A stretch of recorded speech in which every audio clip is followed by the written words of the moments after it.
Western coalfields limited नागपूरनं आर्थिक वर्ष 2025-26 मध्ये कोळसा उत्पादन, वितरण आणि ओव्हरबर्डन हटवण्यात लक्षणीय कामगिरी नोंदवली आहे।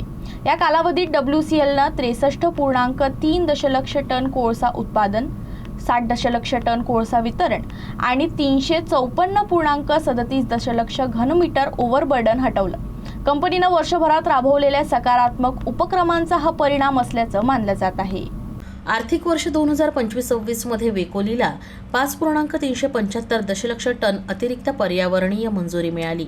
याशिवाय 7 प्रकल्पांसाठी 207.76 हेक्टर वनजमिनीची स्टेज 2 वन मंजुरीही प्राप्त झाली आहे।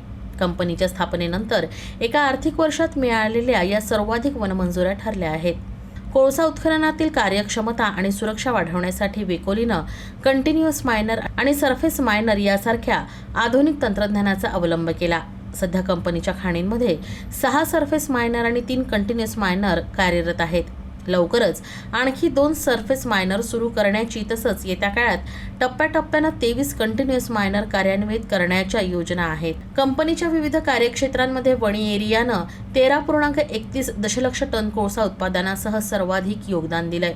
त्यानंतर नागपूर एरियानं 11.65 दशलक्ष टन आणि उमरेड एरियानं 10.57 दशलक्ष टन योगदान दिलंय। आर्थिक वर्ष 2025-26 मध्ये वेकोलीनं महत्त्वपूर्ण खनिज आणि दुर्मिळ मृदा घटकांच्या शोधातही प्रगती केली आहे। 6 ओपनकास्ट खाणींमधून घेतलेल्या 500 नमुन्यांच्या विश्लेषणातून रेनियम, पोटॅश, टायटेनियम आणि टेल्युरियम यासारख्या घटकांची उपस्थिती आढळली आहे।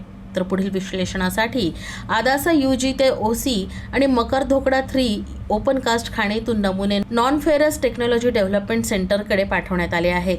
तर दुसऱ्या टप्प्यात 6 अतिरिक्त ओपनकास्ट खाणींमध्ये तात्विक विश्लेषणासाठी निविदा प्रक्रिया सुरू आहेत।